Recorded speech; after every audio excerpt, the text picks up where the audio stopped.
चलिए आज के क्लास में हम लोग क्रिया के बारे में देखेंगे। संज्ञा पढ़ लिए थे हम लोग, सर्वनाम पढ़ लिए थे। विकारी शब्द के अंतर्गत संज्ञा, सर्वनाम, क्रिया, विशेषण चार बताए थे। तो संज्ञा हो गया, सर्वनाम हो गया।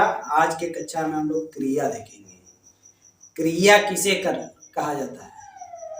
क्रिया का मतलब किसी कार्य का करना या होना पाया जाए, उसी को क्रिया कहते हैं।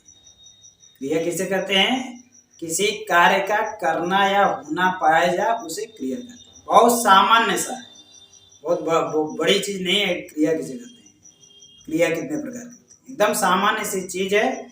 सामान्य तरीके से ध्यान लगाएंगे, ऑटोमेटिक आ जाएगा, कोई दिक्कत नहीं है। उसमें जो आप काम करते हैं वही क्रिया है। किसी कार्य का करना या होना पाया जाए, उसी को क्रिया कहते हैं। जिस शब्द से किसी कार्य का करना या होना पाया जाए, उसे क्रिया कहते हैं।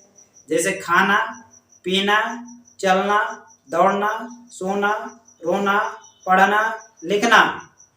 एक शब्द आप बारीकी से इसमें देख रहे होंगे, जहां ना आता है वही क्रिया होता है, जहां ना आता है वही क्रिया होता है। खाना, पीना, चलना, दौड़ना, रहना, मुस्कुराना, हंसना इत्यादि, ये सारे क्रिया के अंतर्गत आते हैं। इसी को बोला जाता है जिस शब्द से किसी कार्य का करना या होना पाया जाए, उसे क्रिया कहते हैं। क्रिया के भेद रचना या दृष्टि के आधार पर, कई बार पूछा गया रचना या दृष्टि के आधार पर क्रिया के कितने भेद, तो इसको भूलिएगा नहीं। रचना या दृष्टि के आधार पर क्रिया के दो ही भेद होते हैं, सकर्मक क्रिया, अकर्मक क्रिया। ये सकर्मक क्रिया है, ये अकर्मक क्रिया है। रचना या दृष्टि के आधार पर क्रिया के कितने भेद होते हैं? दो भेद होते हैं, सकर्मक क्रिया, अकर्मक क्रिया। जो क्रिया कर्म के साथ आती है उसे सकर्मक क्रिया कहते हैं।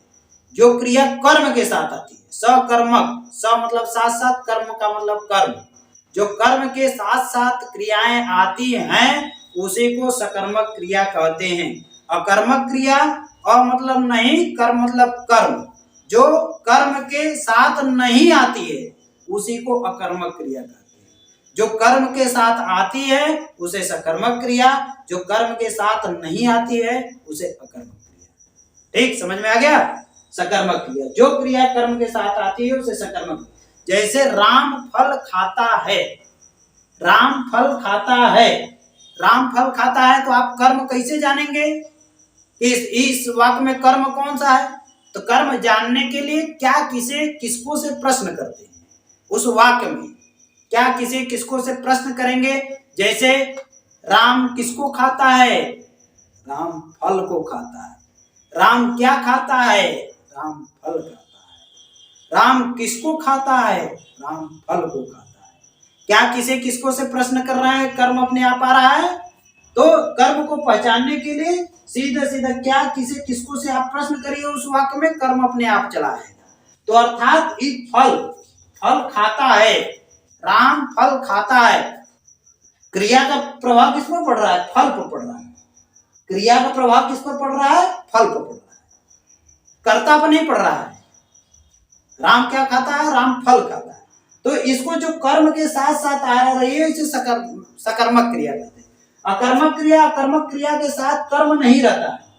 जैसे मोहन हंसता है, हंसने की क्रिया पूरा राम पर डिपेंडेंट है, मोहन पर। राम हंसता है तो राम पर हो जाएगा, मोहन हंसता है तो मोहन पर हो जाएगा। तो अर्थात इसमें कर्म नहीं है, इसलिए ये अकर्मक क्रिया है। रचना या दृष्टि के आधार पर क्रिया कितने प्रकार के होते हैं? रचना या दृष्टि के क्रिया दो प्रकार के होते हैं, सकर्मक क्रिया, अकर्मक क्रिया। ठीक, अब नेक्स्ट देखते हैं क्रिया के कुछ अन्य भेद, वेरी वेरी इंपॉर्टेंट है।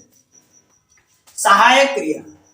सहायक क्रिया मुख्य क्रिया के साथ प्रयुक्त होकर अर्थ को स्पष्ट एवं पूर्ण करने में सहायता करती है। सहायक क्रिया यदि नहीं रहेगी तो आपको प्रेजेंट पार्ट फ्यूचर का पता नहीं लगेगा। कौन वर्तमान काल में चल रहा है, कौन भूतकाल में चल रहा है, कौन भविष्य काल में। जैसे राम जाता, राम जाता, राम जाता है, राम जाता था, राम जा रहा होगा। वर्तमान काल, भूतकाल, भविष्य काल। अर्थात सहायक क्रिया क्या करती है? अर्थ को स्पष्ट करती है, पूर्ण करने में सहायता करती है, उसी को हम सहायक क्रिया कहेंगे। हेल्पिंग वर्ब, अंग्रेजी में हेल्पिंग वर्ब बोला जाता है। सहायक क्रिया। और जब तक नहीं लगता है तब तक हमें क्रिया का पता नहीं चलता है किस काल में हो रहा है। नेक्स्ट है पूर्वकालिक क्रिया। पूर्वकालिक क्रिया वह क्रिया होती है जब एक क्रिया समाप्त होने के बाद दूसरी क्रिया संचालित हो जाती है, तो पहली वाली क्रिया जो रहती है वो पूर्वकालिक क्रिया कहलाती है। समझ में आया पूर्वकालिक क्रिया? पूर्वकालिक क्रिया वह क्रिया होती है जो क्रिया करने के पश्चात दूसरी क्रिया संचालित हो जाती है, तो पहली वाली क्रिया को हम पूर्वकालिक क्रिया कहते हैं। जब एक क्रिया समाप्त होने के बाद दूसरी क्रिया संचालित होती है तो पहली क्रिया को पूर्वकालिक क्रिया कहते हैं। जैसे सीता खाना खाकर सो गई। सीता खाना खाकर सो गई। सीता खाना खाने की क्रिया समाप्त हो गई है। अब क्रिया कौन सी चल रही है? सोने की क्रिया चल रही है। तो पहले वाली क्रिया क्या है? खाना खाने की क्रिया है। तो पूर्वकालिक क्रिया क्या हो जाएगी? खाना खाना पूर्वकालिक क्रिया। और वर्तमान क्रिया है क्या? सोने की क्रिया।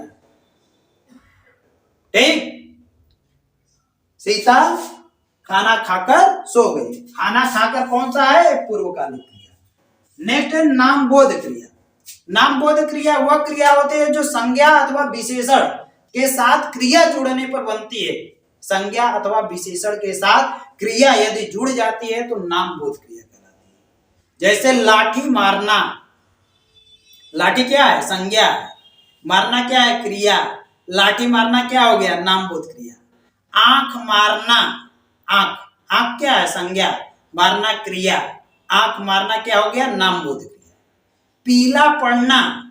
पीला का क्या मतलब हो गया? पीला विशेषण है और पढ़ना क्रिया है। पीला पढ़ना कौन सा? नामबोध क्रिया हो जाएगा। ठीक, समझ में आ गया? नामबोध क्रिया जो संज्ञा अथवा विशेषण के साथ क्रियाएं जुड़ जाती हैं तो संयुक्त रूप से वह जो बनती है उसी को नामबोध क्रिया कहते हैं। नेक्स्ट द्विकर्मक क्रिया। जिस क्रिया के दो कर्म होते हैं, जिस क्रिया के दो कर्म होते हैं उसे हम द्विकर्मक क्रिया कहते हैं। जैसे अध्यापक ने छात्रों को हिंदी पढ़ाई।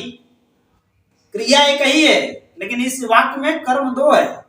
कर्म को कैसे पहचानेंगे? क्या किसको से प्रश्न करिए। अध्यापक ने छात्रों को हिंदी पढ़ाई। अध्यापक ने क्या पढ़ाई? हिंदी पढ़ाई। किसको पढ़ाई?